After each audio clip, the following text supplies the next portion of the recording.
जय हिंद साथियों। आज हम इस वीडियो में एक ऐसे टॉपिक को पढ़ेंगे जो टीजीटी, पीजीटी और पीआरटी सभी के लिए बहुत ही लाभप्रद होने वाली है। और हम क्या पढ़ने वाले हैं इस वीडियो में, हम पढ़ेंगे कि कविता को कैसे पढ़ाएं। क्या कविता को कैसे पढ़ाएं, जिससे बहुत से विद्यार्थियों को कविता पढ़ाना बहुत अच्छा लगता है। और अगर नहीं भी अच्छा लगता होगा तो इस वीडियो को देखने के बाद आपको कविता पढ़ाना बहुत इसको पढ़ाने की इच्छा आपको जागृत होने वाली है। ठीक है। अगर आप पीआरटी के कैंडिडेट हो तब तो ये वीडियो आपके लिए गोल्डन होने वाली है। टीजीटी के हो तब तो फिर क्या बात है, चानी चानी।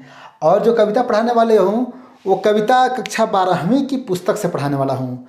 कविता कोई भी हो, आज हम कविता को नहीं पढ़ाएंगे, ये सीखेंगे कविता को कैसे पढ़ाना है। क्योंकि ये क्या है, ये डेमो क्लास है। ओके, तो डेमो क्लास में हम यही समझ रहे हैं कि हमको पढ़ाना कैसे है। ठीक है ना, क्योंकि क्लास में पढ़ाने का तरीका अलग होता है और डेमो क्लास में पढ़ाने का तरीका अलग होता है। ठीक है ना। तो देखिए, आज मैंने कविता सेलेक्ट किया है कविता के बहाने। कविता का क्या नाम है, कविता के बहाने। ओके, और यह एक ऐसी कविता है, कविता के बहाने। ओके, अगर आप हिंदी साहित्य के विद्यार्थी हो तो फिर कविता के बहाने नामक कविता से आपको बहुत कुछ सीखेंगे। अब देखिए, अगर मान लीजिए कि आप इंटरव्यूअर के सामने आप खड़े हैं और आप कह रहे हैं कि सर मैं कविता पढ़ाना चाहता हूँ या चाहती हूँ, ठीक, तो कहेंगे ठीक है पढ़ाइए। तो जब आप इस टॉपिक को लिखिएगा बोर्ड पे तो सामने जरूर लिखिएगा कि कविता किसकी है। चाहे आप किसी भी कविता को पढ़ाइए, सामने जरूर लिखिएगा कि इस कविता को किसने लिखी है। ओके, तो इस कविता को लिखी है कुंवर नारायण ने। किसने लिखी है, कुंवर नारायण। आराम से लिखिएगा, कुंवर नारायण। अब कुंवर नारायण ने लिखी है तो आपका वजन तब बढ़ जाएगा जब आप यहाँ पे आगे 1927 भी लिख देंगे। क्या लिख देंगे, 1927। ठीक। अब देखिए, हमसे पूरे देश के विद्यार्थी जुड़े हुए हैं, उनका वेलकम भी मैं करता हूँ। अगर मान लीजिए कि आप हिंदी साहित्य के विद्यार्थी नहीं हैं, कुछ और आप पढ़ा रहे हैं, तो वहाँ पर जैसे मान लीजिए कि आप मैथ के विद्यार्थी हो, जैसे मान लीजिए कि आप म्यूजिक के विद्यार्थी हो, ठीक है, म्यूजिक वाले भी हमसे जुड़े हुए हैं। तो अगर आप मान लीजिए किसी संगीतकार का नाम लिख रहे हैं तो क्वेश्चन में उनका जन्म कब हुआ था लिख सकते हैं, किस घराने से हैं वो आप लिख सकते हैं। तो अभी हाल ही में जो कैंडिडेट्स हमसे आजकल में जुड़े हैं उनका मैं वेलकम कर दूं। जैसे मान लीजिए कि पूजा कुमारी दिल्ली से जुड़ी हैं, वंदना हरियाणा से जुड़ी हैं, मनवीर सिंह एटा उत्तर प्रदेश से, आपका हार्दिक स्वागत है। आरती हरियाणा से, रजिया बानो अलीपुर से, प्रमिला पानीपत से, प्रीति गुप्ता भोपाल से, अनीता रेवाड़ी से यानी हरियाणा से। ओके, आपका मोस्ट वेलकम है, आप सबका भविष्य उज्ज्वल हो। अनीता हरियाणा से, प्रियंका दुबे मऊ से, मऊ वही हमारे कुशीनगर, मैं कुशीनगर का रहने वाला हूँ, हमारे बगल से मऊ से। आज हमारे कुछ कैंडिडेट्स हमसे जुड़े हैं, हमारे परिवार के सदस्य बन गए हैं, जिनमें आशुतोष कुमार प्रजापति जौनपुर से हैं, प्रियदर्शनी बिहार से, मंजू देवी हरिद्वार उत्तराखंड से, अनिल राठौर राजा तालाब वाराणसी। मतलब जो जगजीवन को करे आनंदित उसे रस कहते हैं। जो जगजीवन को करे आनंदित उसे रस कहते हैं। और जहाँ भक्ति साहित्य संगीत का बरसे रस उसे बनारस कहते हैं। मेरी तैयारी बनारस से हुई है और बनारस के प्रति बहुत आदर भाव में रखता हूँ, तो बनारस से आपका हार्दिक स्वागत है अनिल जी। पूनम देवी हरियाणा से, सुरभि मजुमदार वेस्ट बंगाल से, गोविंद कुमार यादव जी प्रयागराज से, सुधीर तिवारी सिवना मध्य प्रदेश से, सतीश कुमार सिंह जी बिहार से, किरण मीना जी चंडीगढ़ से। आप सबका हार्दिक स्वागत है। और आप सबको आज देखना है कि हम कविता को कैसे पढ़ें। कविता को लिखिएगा, सबसे पहले कवि का नाम लिखिएगा और आगे कवि का जन्म कब हुआ है ये अवश्य लिखिएगा। जैसे मान लीजिए कि आप कबीर लिख रहे हो, कबीर के पद आगे कबीर लिखिएगा और उसमें 1318, ठीक ना। जैसे मान लीजिए कि आपने कबीर लिख दिया, ठीक, कबीर लिखकर अगर कोष्ठक में लिख दोगे 1318 ईस्वी से 1398 ईस्वी से 1518 ईस्वी। ओके, ऐसे लिख दोगे तो इंटरव्यूअर को लगेगा ना कि हाँ ये हिंदी साहित्य का ज्ञानी है, इसको पता है। और जब कबीर का पद पढ़ाओ तो वहाँ बता दो कि कबीर का जन्म बनारस में लहरतारा नामक तालाब के किनारे इनका जन्म हुआ था। नीरू और नीमा इनके माता पिता हैं। माता तो उनकी एक मतलब ब्राह्मणी के कोख से पैदा हुए थे, लेकिन नीरू और नीमा ने इनका पालन पोषण किया। कमाल और कमाली इनके पुत्र और पुत्री का नाम है, ठीक ना, लोई पत्नी का नाम है। ये सब जब बताओगे ना तो लगेगा कि हाँ, और इनकी कविताओं के बारे में कुछ बता देना। तो आइए हम कविता के बहाने कविता को पढ़ के बताते हैं कि कैसे आप पढ़िएगा कविता को। कई कैंडिडेट्स का क्वेश्चन था कि सर हम कविता को किताब में देख कर पढ़ाएं कि न पढ़ाएं। जैसे मान लो किताब में देख के कविता एक उड़ान है चिड़िया के बहाने, कैसा लग रहा है, समझ लो कितना बोरिंग लग रहा है ना। और एक चीज़ और देखो, जैसे मान लो कि आप कविता पढ़ाने जाओगे तो पूरा मतलब इंटरव्यू में एक कविता को पढ़ाने के लिए कम से कम 15-20 मिनट तो चाहिए ही, आधे घंटे का समय चाहिए, और उसके पास भी टाइम नहीं है, आपके पास भी टाइम नहीं है। तो जब कविता की शुरुआत ही ऐसे करो ना कि सामने वाला झूम उठे, आहा क्या कविता पढ़ा रही है, गजब, ऐसा ही तो हमें चाहिए। क्योंकि पूरे बोरे के चावल को थोड़ी स्वाद के लिए रखा जाता है, एक मुट्ठी चावल निकाल के कोई परख लेता है कि चावल कैसा है, ठीक है। तो बस एक पंक्ति की शुरुआत ही कर देना कि कविता एक उड़ान है। लिखना नहीं है, देखना भी नहीं है, शुरू ही ऐसे करो कि मनमोहक तरीके से। प्यारे विद्यार्थियों, आज हम पढ़ने वाले हैं एक कविता, प्यारी सी कविता है जिसका नाम है कविता के बहाने। क्या कोई विद्यार्थी खड़ा होकर कविता को पढ़ेगा? ओके, आपने किताब को पढ़ लिया, वेरी गुड। अब हम आपको पढ़ा रहे हैं, इसी कविता को हम सस्वर पाठ करके पढ़ेंगे कि कविता के उड़ान है चिड़िया के बहाने, कविता की उड़ान भला चिड़िया क्या जाने, बाहर भीतर इस घर उस घर, कविता के पंख लगे उड़ने के माने, चिड़िया क्या जाने, हाँ चिड़िया क्या जाने। आप खुद सोचिए, आपको मेरे गाने की शैली बहुत, मुझको पूर्ण विश्वास है कि आपको अच्छा लगा होगा। सोचिए इस तरह से आप अगर आप इंटरव्यूअर के सामने गा दोगे तो क्या कहेगा, वेरी गुड, बैठ जाइए। अब आइए हम आगे पूछते हैं, पास कर देगा आपको, कोई व्याख्यान आपको नहीं देना होगा, समझे कि हाँ पूरी कविता ही आप पढ़ा डालिए। मैं खुद ही इंटरव्यू लेता हूँ, ठीक है। जब मैं इंटरव्यू लेता हूँ तो देखता हूँ कि हाँ चलो भाई इस कविता को पढ़ा सकता है, तो बस हो गया पास, अब आगे बढ़ो, आगे हम कुछ पूछेंगे, कहानी से कुछ पूछेंगे, कुछ और, ठीक है। तो अगर मान लो कि कविता पढ़ाने के लिए जा रहे हो और इंटरव्यूअर कह रहे हैं ठीक है पढ़ाते जाइए, तो आप इसका अर्थ बता सकते हैं कि कुंवर नारायण कहते हैं कि कविता एक उड़ान है, कविता एक उड़ान है चिड़िया के बहाने, कविता की उड़ान भला चिड़िया क्या जाने। प्यारे विद्यार्थियों, चिड़िया उड़ान भरती है, लेकिन उसकी उड़ान की एक सीमा होती है। और कुंवर नारायण कहना चाहते हैं कि जो कविता है, ये कविता है, ये असीमित है। क्या है? असीमित है, ठीक है। चिड़िया क्या है? चिड़िया यहाँ से उड़ान भरेगी और यहाँ से यहाँ तक जाएगी, उसका एक दायरा है। लेकिन कविता, कविता को एक कवि रीतिकाल में जिसने कविताएं लिखी उसको आज तक लोग पढ़ रहे हैं। भक्ति काल में गोस्वामी तुलसीदास जी ने रामचरितमानस की रचना कर दी, उसको आज भी लोग कंठस्थ कर चुके हैं।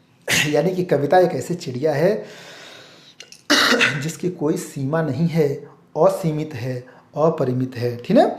आप ऐसे बताइएगा कि कविता की कोई सीमा नहीं होती है। आगे आप बता सकते हैं कि कविता एक उड़ान है चिड़िया के बहाने, जैसे चिड़िया उड़ती है वैसे कविता भी उड़ती है।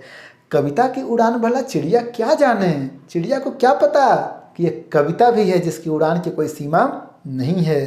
कविता कहाँ तक जाती है? बाहर भीतर इस घर उस घर, कविता के पंख लगा उड़ने के माने, चिड़िया क्या जाने, हाँ चिड़िया क्या जाने। मतलब इस कविता का पंख लग चुका है और इस रहस्य को, इस भेद को भला चिड़िया क्या समझेगी।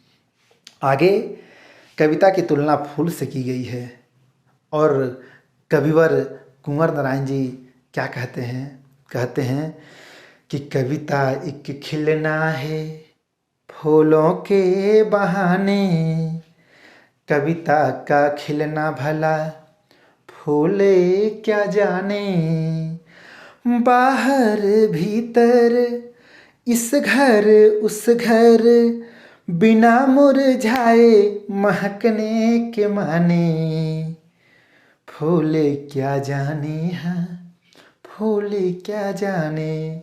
प्रिय विद्यार्थियों, आपने देखा होगा एक पुष्प होता है, और पुष्प क्या, ये सुबह में खिलना और शाम को मुरझा जाना, ठीक ना, इसका एक समय होता है, ठीक।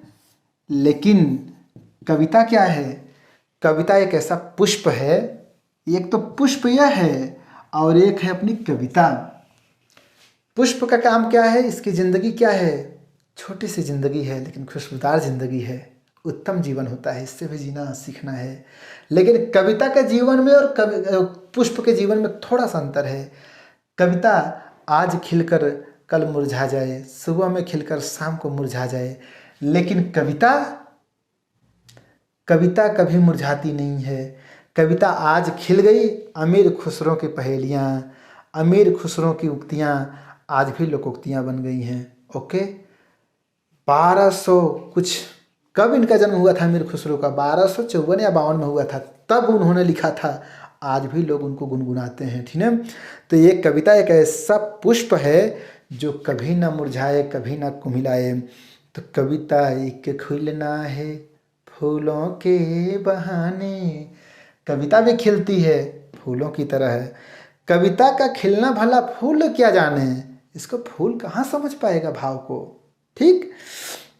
बाहर भीतर इस घर उस घर, बिना मुरझाए महकने के माने, फूल क्या जाने हाँ फूल क्या जाने, बिना मुरझाए महकने के माने।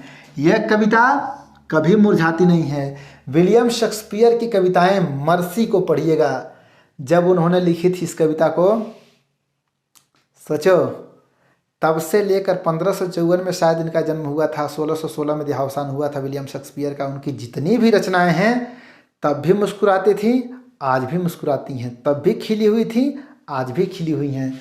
तब से असंख्य पुष्प खिलकर मुरझा चुके हैं, लेकिन उनकी कविताएं नहीं मुरझाई हैं। ओके, ऐसे मतलब एक भाषा को पढ़ाओ दूसरे भाषा से कोरिलेट करके, ठीक ना, मतलब ये लगना चाहिए ना। आप सोचो कि मतलब कालिदास के संदर्भ में, माघ के संदर्भ में जो बातें कही गई हैं, जो सूक्तियाँ कही गई हैं, जो श्लोक कहे गए हैं, जो कविताएं कही गई हैं, कि उपमा कालिदासस्य भारवेरर्थ गौरवम दंडिनः पदलालित्यम माघे संति त्रयो गुणः। मतलब कि माघ में उपमा का कालिदास का उपमा भी है, दंडी का पद लालित्य भी है, और भारव का अर्थ गौरव भी है। माघ में तीनों गुण पाया जाता है। इनके बारे में जो भी बातें कही गई हैं आज भी चरितार्थ हैं, आज भी बातें खिली हुई हैं। ओके, आप इस तरह से बातों को मतलब कि संकेतित करते हुए, उदाहरण देते हुए आप कह सकते हैं। मैं इतनी बातें इसलिए मैं जोड़ रहा हूँ, देखो वीडियो 13 मिनट की हो चुकी है, लेकिन मैं इसलिए कोरिलेट करके बता रहा हूँ कि इस वीडियो से आपको कन्फर्म हो जाएगा कि आप कैसे पढ़ाएंगे, और कैसे पढ़ाएंगे तो ज़्यादा प्रभावशाली मतलब शिक्षण कार्य होगा।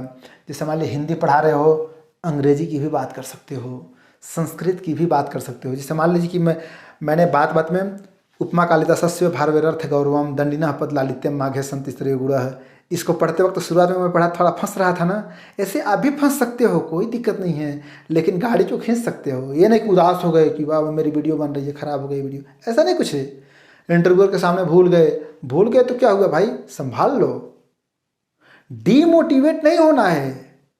देखो मेरी वीडियो को आज पूरे देश के कैंडिडेट्स देख रहे हैं, लेकिन उस श्लोक को बोलते वक्त मैं भूल गया था ना, लेकिन शर्म की बात नहीं है भाई। कई महीनों के बाद तुरंत अभी बात में बात आ गई, मैंने बोल दिया, भूल रहा था, फिर अभी सुधर गया ना, ऐसे होता है, कोई दिक्कत नहीं। ईमानदारी, आपके काम में ईमानदारी होनी चाहिए। भूलना मनुष्य का स्वभाव है, एक बार भूल जाओ, 2 बार भूल जाओ, बार बार मत भूलना इंटरव्यू में, डेमो क्लास में। ओके, और कोशिश करना है कि पहले से पढ़ के जाना, जो पढ़ के जाना उसी को बस ललकार के पढ़ा देना, ठीक है। इस कविता को हम आगे पढ़ते हैं।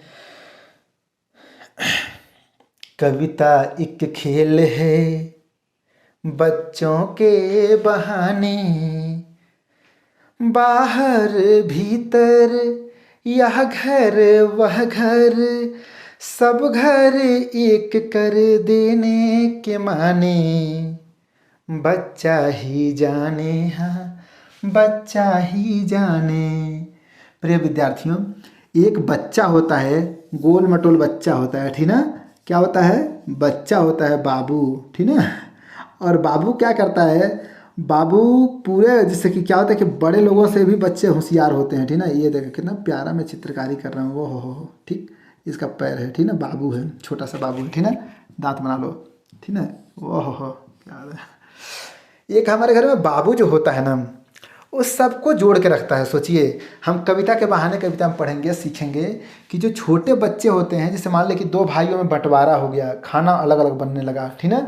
लेकिन जो छोटा सा बच्चा होता है ना, वो छोटा सा बच्चा आपके घर में मान ले दाल चावल सब्जी रोटी बनी है, ये आपका घर है, ये आपका पटीदार का घर है, पटीदार का, ये यहाँ से दाल चावल रोटी दूध दही खाते खाते खाते खाते चला जाएगा चाची के पास। और चाची अगर अच्छे स्वभाव की है ना, तो चाची भी उस कटोरी में अपने घर की सब्जी दे देंगी, अपने घर के दाल दे देंगी, ठीक है। अब क्या हुआ? बच्चा, दोनों घर में बोल चाल नहीं था, लेकिन बच्चे ने क्या, दोनों को मिला दिया। ठीक वही काम कविता करती है। कविता सबको मिला के रखती है। कविता देश दुनिया में प्रेम सद्भाव और प्रेम और सद्भाव की सरिता प्रवाहित कर देती है, सबको मिलाने का काम करती है। किस तरह से? बच्चों की तरह से, जैसे बच्चे सबको मिला देते हैं। बच्चों का दिल बहुत पावन होता है, बहुत पवित्र होता है, ठीक है। ये प्रेमी ही होते हैं, सबको मिला के रखते हैं, ठीक ना, भेदभाव नहीं करते हैं। तो यही चीज़ है कि कविता एक खेल है बच्चों के बहाने। कविता की तुलना किससे की गई है? बच्चों से। कविता एक खेल है बच्चों के बहाने, बाहर भीतर, बाहर भीतर, सब घर एक कर देने के माने, बच्चा ही जाने, हाँ बच्चा ही जाने, बच्चा ही जाने, बच्चा ही जाने। इस तरह से आप कविता को पढ़ा सकते हैं। आप किसी भी कविता को सिलेक्ट कीजिए, ठीक ना। कबीर के दोहों को सिलेक्ट कीजिए। अगर आप पीआरटी के कैंडिडेट हो ना, तो आप भी कविता पढ़ा सकते हो। आप तो राजा हो अपने आप में। क्यों? क्योंकि आपके पास तो कि आपके सिलेबस में देखो, रिटेन में सब कुछ था। इंग्लिश थोड़ा थोड़ा थोड़ा थोड़ा, जैसे झाल मुड़ी खाते हैं ना, 12 मज़ा, जिसमें सब मिक्स रहता है। थोड़ा चना भी, थोड़ा भूजा भी, थोड़ा तेल भी, थोड़ा मसाला भी, थोड़ा मिर्च भी, सब थोड़ा थोड़ा रहता है ना। वैसे पीआरटी का सिलेबस होता है, उसमें सब रहता है। पीजीटी वालों के पास क्या, वो एक विषय के विशेषज्ञ होते हैं, बड़े डॉक्टर साहब, ठीक ना। वो खाली आँख का ही इलाज करेंगे। तो ये चीज़ें हैं। आप क्या है, आप कविता भी पढ़ा सकते हो, इंग्लिश भी पढ़ा सकते हो, मैथ भी, ठीक है। कुछ कैंडिडेट्स का मेरे पास मैसेज आया था कि सर पीआरटी के लिए आप तैयारी करवाते हैं कि नहीं। तो बस ये पीआरटी के लिए भले ये कविता क्या है, 12th की किताब में है, लेकिन इससे आपको आइडिया लग गया। टीजीटी वालों के लिए भी आइडिया है, पीजीटी वालों के लिए भी, कि कविता को हमें कैसे पढ़ानी है, ठीक है। कुछ कैंडिडेट्स का मेरे पास कमेंट आया था कि समाज पे वीडियो बनाइए, विशेषण पे वीडियो बनाइए। बिल्कुल बनेगी। हिंदी साहित्य के इतिहास से भी वीडियो मैं प्रोवाइड कराऊंगा। और अगर आप दूसरे विषय से हो, मैथ्स पे भी, साइंस पे भी वीडियो प्रोवाइड कराई जाएगी। इंग्लिश पे भी, इंग्लिश कैसे पढ़ाएं ये भी मैं बहुत जल्दी बताने वाला हूं। ओके, तो आप लोग जुड़े रहिए, हम लोग एक साथ पढ़े रहेंगे। और डेमो क्लास को क्रैक करने का मैं तरीका आपको बताता रहूँगा धीरे धीरे, ठीक है। क्योंकि मैं जानता हूँ कि आपकी इच्छा है क्या, एक सीट प्राप्त करना। ओके, तो एक सीट प्राप्त करने के लिए आप हमसे जुड़े रहिए। और मैं चाहता हूं कि आपका भी स्कोर शानदार हो। जैसे मेरा स्कोर हुआ था 55/60, ऐसे 55/60 आपका भी होना चाहिए। अगर आप मेरी वीडियो को पहली बार देख रहे हो, मुझसे जुड़ना चाहते हो, तो जो मेरा ऑफिशियल नंबर है 63 93 74 44 74, ओके, इस पे संपर्क करके आप हमसे जुड़ सकते हो। हमसे जुड़ने का बस एक छोटा सा छोटा सा माध्यम है। आप सिर्फ 151 रुपये पे करके हमारे क्लास से, डेमो क्लास से आप जुड़ सकते हो। ओके, बाकी ज़्यादा भेजामारी की आवश्यकता नहीं है। इससे पहले मैंने जितनी वीडियो बनाई हुई है, अगर मान लो आप आज जुड़ रहे हो, आज मान लीजिए कि आज 1 सप्ताह पहले से क्लास चल रही है, सारी वीडियो प्रोवाइड करा दी जाएगी इस व्हाट्सएप नंबर से। ओके, तो चलिए, बेस्ट ऑफ लक। अगली वीडियो आपको किस टॉपिक पर चाहिए ज़रूर टाइप करके बताइए।